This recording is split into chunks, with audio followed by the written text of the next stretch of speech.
અમદાવાદમાં કરોડરજ્જુની ત્રાંસી વળવાની સમસ્યા અંગે વિશેષ સેમિનાર યોજાયો। દેશ વિદેશના અગ્રણી સર્જનોએ આપી આધુનિક સારવારની જાણકારી। અમદાવાદ ખાતે કરોડરજ્જુની ગંભીર સમસ્યા સ્કોલિયોસિસ કરોડરજ્જુનો અસાધારણ વાંકો ચૂકો વળાંક અંગે સમાજમાં જાગૃતિ લાવવાના ઉમદા હેતુસર એક વિશેષ શૈક્ષણિક પરિસંવાદનું આયોજન કરવામાં આવ્યું હતું।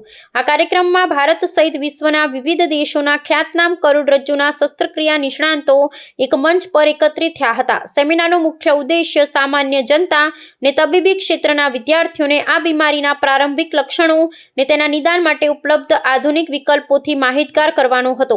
ખાસ કરી બાળકો અને કિશોરોમાં જોવા મળતી આ સમસ્યાને સમયસર ઓળખી લેવામાં આવે તો ભવિષ્યની મોટી શારીરિક વિકૃતિઓ નિવારી શકાય છે તે બાબત પર ભાર મૂકવામાં આવ્યો હતો। આ નિષ્ણાંત તબીબોએ ચર્ચા દરમિયાન જણાવ્યું હતું કે કરોડરજ્જુનું ત્રાંસું થવું એ માત્ર સૌંદર્યલક્ષી પ્રશ્ન નથી, પરંતુ તે શ્વસન તંત્ર અને હૃદયની કાર્યક્ષમતા પર પણ ગંભીર અસરો કરી શકે છે।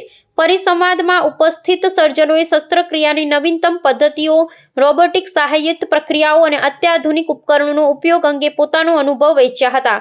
નિષ્ણાંતોએ સ્પષ્ટ કર્યું હતું કે આધુનિક વિજ્ઞાનની મદદથી હવે અત્યંત જટિલ વાકાચૂકી કરોડરજ્જુ પણ સુરક્ષિત રીતે સિદ્ધિ કરવી શક્ય બની છે।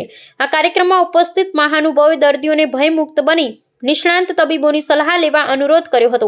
સેમિનારના અંતિમ ચરણમાં સામાજિક જાગૃતિના મહત્વ પર ભાર મૂકતા જણાવવામાં આવ્યું હતું કે શાળાઓ અને પ્રાથમિક આરોગ્ય કેન્દ્ર પર જો નિયમિત તપાસ કરવામાં આવે તો આ સમસ્યાને પ્રાથમિક તબક્કે જ પકડી શકાય છે।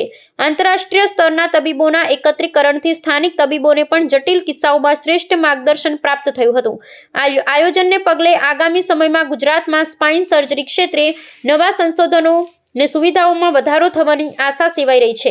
જનતામાં ફેલાયેલી ગેરમાન્યતાઓ દૂર કરવા માટે આવા સેમિનારો નિયમિત અંતરે યોજવા જોઈએ તેવો સૂર નિષ્ણાંતોએ વ્યક્ત કર્યો હતો। સ્કૂલ હેલ્થ પ્રોગ્રામમાં અંદર નાખે કે ભાઈ આવા બાળકોને સ્ક્રીન કરી અને કોઈ પણ નજીકમાં ડૉક્ટર હોસ્પિટલને બતાડે તો એટલીસ્ટ એ બાળકને અને એના માતા પિતાને ખબર પડે કે ભાઈ આપણા બાળકને આ પહેલાંના જમાનામાં આને નથી ટ્રીટ કરી શકતા, હવે આને વહેલું પકડીએ તો સરસ રીતે ટ્રીટ થઈ શકે, નોર્મલ છોકરું બની શકે।